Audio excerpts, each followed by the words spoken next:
වත්තේ හුලං නැද්ද? මොකටද? සරුංගල් යවන්න. ඉතින් මේ සරුංගල් යවන කියන එකත් එක්තරා කලාවක් තමයි. ඒත් ඔයා මොන කලාවකින් මේ සරුංගලේ හැදුවත් ඔයාට හුලං නැත්තම් මේ සරුංගලේ යවන්න බෑනේ නේ. ඉතින් ඔයාට හුලං නැත්තම් ඔයා කොහොමද සරුංගලේ උඩ යවන්නේ? කටින් හුලං ගහලා නැත්තම් පවන් ගහලා නැත්තම් ඉතින් සරුංගලේ අරන් මුහුදක් ගාවට යන්න තමා වෙන්නේ. ළඟපාත මුහුදක් නෑ, හුලං නෑ. කොටින්ම කිව්වොත් වත්තෙත් හුලන් නෑ. එහෙනම් මොකෝ කරන්නේ? අපි කවුරුත් දන්නවා සරුංගලේ උඩු හුලඟට අල්ලුවම ඉතින් ආයේ සරුංගලේ බිමට බාන්නේ නෑ, උඩම තමා. එහෙනම් අපිට බැරිද මේ සරුංගලේ උඩු හුලඟන් හමන අහසේ තැනකින් තියන්න? ඔව්, ඒ වගේ පිස්සු වැඩක් කරන්නේ කවුද? කවුද ඉතින් මේ චිස්මෝ තමා එහෙම වැඩක් කරොත්? එහෙනම් ඒ පිස්සු කවුරුත් කරන්නේ නැති වැඩේ අපි බලමු. එහෙනම් කට්ටිය, අපි මේ පිස්සු වැඩේ බලන්න කලින් channel එකට subscribe පාරක් දාලා පුළුවන් නම් ඉතින් bell icon එකත් ඔබලාම තියාගන්න. එතකොට අපි කරන පිස්සු වැඩ ඔයාලත් එක්ක අපිට ඉක්මනින් share කරගන්න පුළුවන්. ඉතින් මේ විදිහට ඒ කාලේ ඉඳන් සරුංගල් යවුවට අද අපි සරුංගලේ යවන්න හදන්නේ drone එකකින්. බැලූ බැල්මට ඒක ලේසි වැඩක් නෙමෙයි. ඒත් අපි කරලා බැලුවා. ඉතින් මේ වැඩේට අපි ගත්ත drone එක DJI Air 2S කියන drone එක. මේකට 1.5 කිලෝග්‍රෑම් විතර බරක් උස්සන්න පුළුවන්. ඒ කියන්නේ සරුංගලයක් වගේ උඩට අරන් යන්න පුළුවන් කියන එක. ඒත් මේ වැඩේ එච්චර ලේසි වැඩක් නෙමෙයි. හරියට ටෙක්නික් එක දැනගෙන කරන්න ඕනේ. ඉතින් මේ වැඩේ සරුංගලේ ඩ්‍රෝන් එකයි නූලකින් ගැට ගහලා නිකම්ම උඩ යවනවා වගේ ලේසි දෙයක් නෙමෙයි. එකක් තමයි සරුංගලේ ඩ්‍රෝන් එකකින් උඩට අදිනවා. අනිත් පැත්තෙන් අපි සරුංගලේ යට ඉඳන් යවනවා. ඉතින් සරුංගලේ අපි යවන ගමම් ඩ්‍රෝන් එකකින් උඩට අදිනවා. ඒත් ප්‍රශ්නේ තමයි ඩ්‍රෝන් එකේ සරුංගලේ ඇද්ද නූල කඩන එක. ඒකට අපි කරන්නේ ඩ්‍රෝන් එකකින් සරුංගලේට සන් නූලක් දාන එක. මොකද සුන් නූල ඇද්ද ගමන් කැඩිලා යන නිසා. සරුංගලේ ඉඳන් දාන නූල සාමාන්‍ය නයිලෝන් නූලක් වුණාට කමක් නැහැ. හැබැයි ඩ්‍රෝන් එකේ නූලට වඩා හයි එකක් වෙන්න ඕනේ. එතකොට වෙන්නේ ඩ්‍රෝන් එකකින් සරුංගලේ අදිනකොට ඔයාට කැමති උසකට 100ක් මීටර් වගේ යවුවට පස්සේ ඔයා ටයිමින් බලලා සරුංගලේ යටට අදින්න ඕනේ. එතකොට ඩ්‍රෝන් එක උඩට යන පවර් නිසා සන් නූල කැඩෙනවා. ඊට පස්සේ ඩ්‍රෝන් එක ඔයාට ලේසියෙන්ම ලෑන්ඩ් කරගන්න පුළුවන්. ඉතින් ඊට පස්සේ සරුංගලීට ඕන තරම් නූල් දීලා යවන්න පුළුවන්. ඕක තමයි ටෙක්නික් එක. ඉතින් මේ වැඩේ තමයි අපි කරන්න යන්නේ. මතක තියාගන්න, මේක හිතන තරම් ලේසි වැඩක් නෙමෙයි. පොඩ්ඩක් හරි මිස් වුණොත් ඔයාගේ මහන්සියයි ලක්ෂ ගානක ඩ්‍රෝන් එකටයි සමු දෙන්න තමයි වෙන්නේ.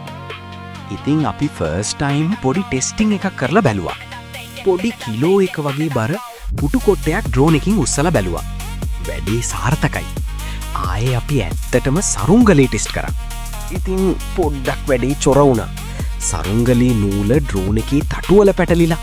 දන්නේ නැද්ද පොඩ්ඩක් ඩාම් වෙනවා, ඩූම් වෙනවා. කමක් නෑ, අපි ආයෙත් try කරා.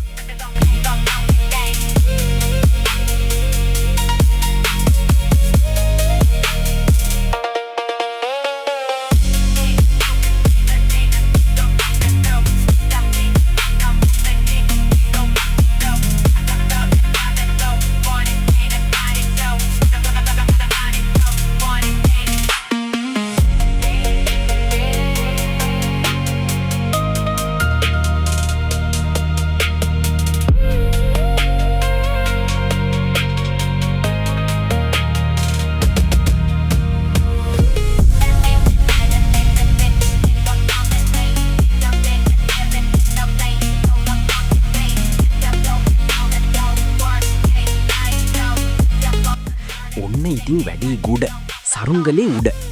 දැන් තියෙන්නේ ඩ්‍රෝන් එකේ නූල කඩන එක තමයි.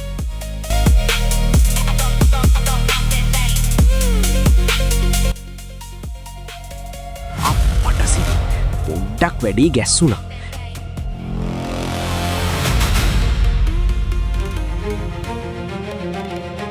ඩ්‍රෝන් එකකින් නම් නූල කඩාගත්තා. ඒ වුණාට සරුංගලේ සීරුව පැටලුණානේ. කමක් නෑ, අපි ආයෙත් try කරා.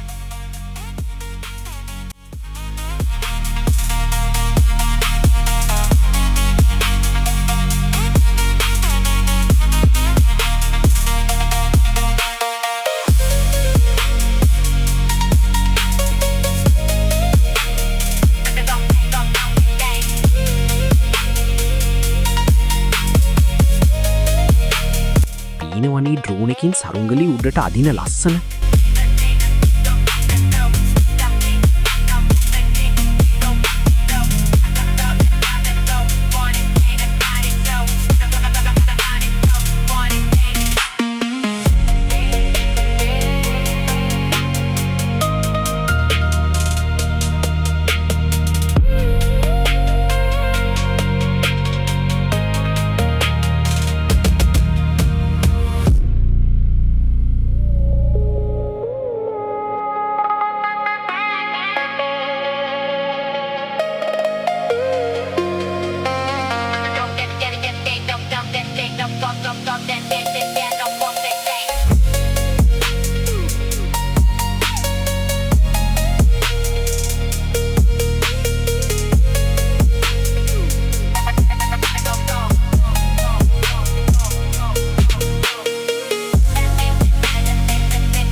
පටසිරි ඊමුකෝනේ සරුංගලී හුළඟට උඩට ගිහින් ඩ්‍රෝන් එකේ පැටලුණානේ.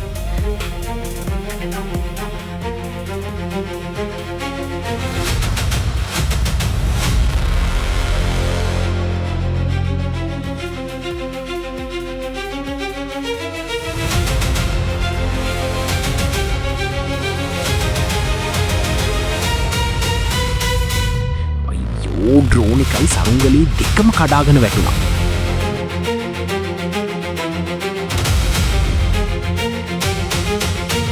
සරුංගලී මොන වුණත් ඩ්‍රෝන් එක හොයාගන්න එපයි. ඉතින් අපි වනගත වුණා මේක හොයන්න.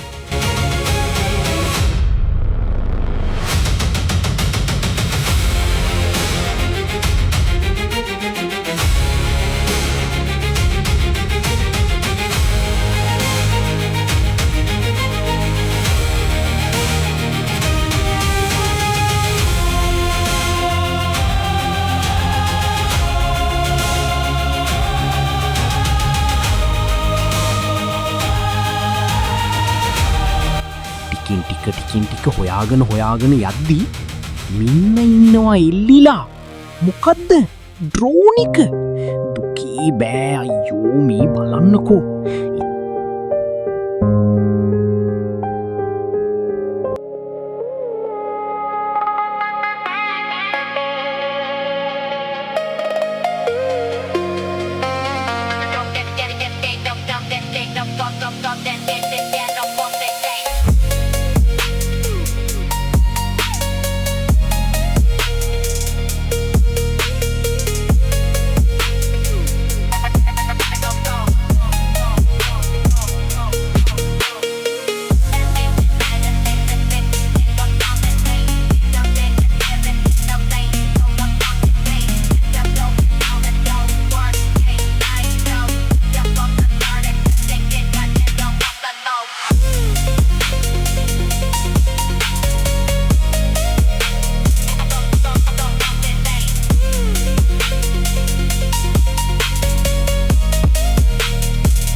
හරි ගේමක් දීලා ඩ්‍රෝන් එකයි සරුංගලී දෙකම ගත්තා.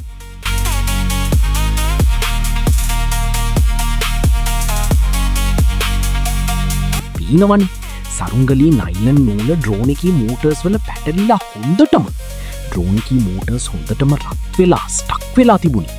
ඒකයි ඩ්‍රෝන් එක කඩාගෙන වැටුනේ.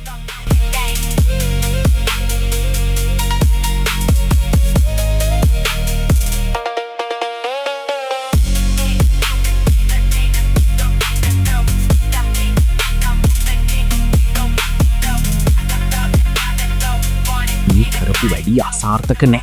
අපි කොහොම හරි ගේමක් ගැහුවා කියලා මං හිතනවා. ඉතින් ඔයාලත් මේ වගේ ඩ්‍රෝන් එකකින් සරුංගලයක් යවලා බලන්න. හැබැයි මේක ටිකක් අවදානම්.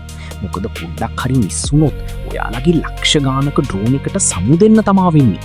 ඉතින් මේ වගේ දෙයක් කරනවා නම් හොඳට ඩ්‍රෝන් හැන්ඩලින් කරන්න පුළුවන් කෙනෙක්කුයි පළපුරුදු සරුංගල් යවන්න පුළුවන් කෙනෙක් හිටියනම් හොඳයි.